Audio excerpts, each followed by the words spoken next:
Bonjour, j'espère que vous allez bien. Alors, on va continuer notre série d'activités de la production écrite après avoir vu les démarches de la rédaction d'une bonne introduction. On va voir aujourd'hui les démarches d'une bonne aussi rédaction d'un développement. Toujours selon le sujet que nous avons vu avec l'introduction. Donc, le développement ou le corps, je rappelle le sujet devant vous sur votre écran. On entend dire assez souvent que les gens qui se lèvent tard sont des paresseux et des feignants qui n'arriveront jamais à réussir dans leur vie. Partagez-vous cette opinion. Vous rédigerez un texte d'une quinzaine de lignes dans lequel vous exprimerez votre point de vue en l'appuyant par des arguments et des exemples précis et pertinents. Vous pouvez revenir à la séance précédente ou à la vidéo précédente pour revoir l'analyse de sujet que nous avons faite. Donc, le développement, selon le plan dialectique, c'est un sujet dialectique, d'accord? Donc, je reste sur... Il y a 3 étapes. Il y a la thèse, 2 étapes plutôt, la thèse et antithèse de le développement. Donc, pour la thèse, on peut prendre le même sujet, la thèse qui est avancée dans le sujet. Et la première des choses que je dois faire, c'est de prendre le brouillon et chercher ou bien élaborer une liste d'arguments et des exemples pour la thèse. Au moins, il faut avoir 3 arguments et avec les exemples précis. Donc, pour l'antithèse, c'est la même chose. L'antithèse, c'est quoi? C'est la thèse contraire. D'accord? C'est le contraire de la thèse avancée dans le sujet. Donc, il faut faire la même chose. Il faut prendre aussi, il faut chercher, il faut élaborer des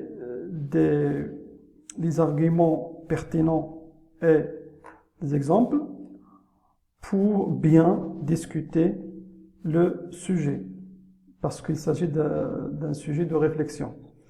Donc, tous les sujets argumentatifs sont des sujets de réflexion qui nécessitent une réflexion personnelle. Vous devez discuter le sujet de le développement.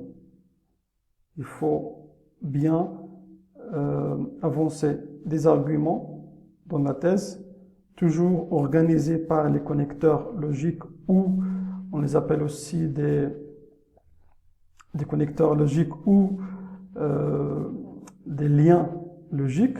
Moi, je préfère des connecteurs logiques. Donc, antithèse, aussi la même chose. Il faut assurer le passage de la thèse à l'antithèse avec un connecteur logique qui marque cette opposition. Donc, je crois que cela est important dans votre rédaction, notamment le jour de l'examen régional. Donc, j'organise déjà mon temps après avoir commencé par les questions de compréhension. Je passerai, selon votre choix en fait, je passerai à la production écrite, je dois organiser le temps. Je prendrai par exemple quelques minutes pour analyser le sujet, quelques minutes pour trouver des arguments, des exemples et des liens logiques, et quelques minutes pour élaborer une introduction, un développement, et à la fin, élaborer une synthèse ou une conclusion. Donc, nous allons tout de suite voir un exemple de développement ou bien du corps. La synthèse et la conclusion, on va y revenir la prochaine séance. Donc, en effet, j'ai mis des couleurs pour que l'organisation de la rédaction soit claire pour vous. Donc, en effet, ceux qui considèrent que ce levé-tôt est une condition sine qua non, c'est-à-dire importante, essentielle, indispensable pour réussir, ils appuient leur thèse par un certain nombre d'arguments. D'abord, dans la vie quotidienne, être un membre actif dans la société est totalement requis aujourd'hui. Puisque le monde ne s'arrête pas, on voit beaucoup de personnes, notamment des jeunes, qui passent leur temps à flâner dans les rues jusqu'à très tard dans la nuit. Par conséquent, ils dorment toute la journée, ce que la société condamne fortement. Ensuite, la plupart des gens savent très bien que les personnes les plus connues du monde ont atteint leurs rêves grâce à leurs efforts perpétuels. Leurs rêves, ça veut dire ont réussi leurs projets personnels ou professionnels, ou encore les deux, pendant plusieurs années en suivant des programmes stricts en termes du mode de vie. Vous voyez très bien, mes chers élèves, mes chères apprenantes et chers apprenants, que si nous prenons par exemple l'exemple des joueurs, comment ils s'entraînent, comment ils sont très très sérieux, comment ils suivent des programmes très stricts. Donc, alors, ces gens-là ne réussissent pas par hasard. Donc, ils savent ce qu'ils font et ils travaillent pour atteindre leurs objectifs. Donc, enfin, se lever tôt est un signe de sérieuxité et de détermination. On peut réussir sans ces deux, on ne peut réussir sans ces deux qualités. Certes, donc voilà l'antithèse, certes, se lever tôt a des avantages, mais tout de même, ceux qui se lèvent tard ne sont pas souvent des gens qui manquent de sérieuxité ou de volonté. En revanche, ils sont même des gens qui réussissent parfaitement dans leur vie.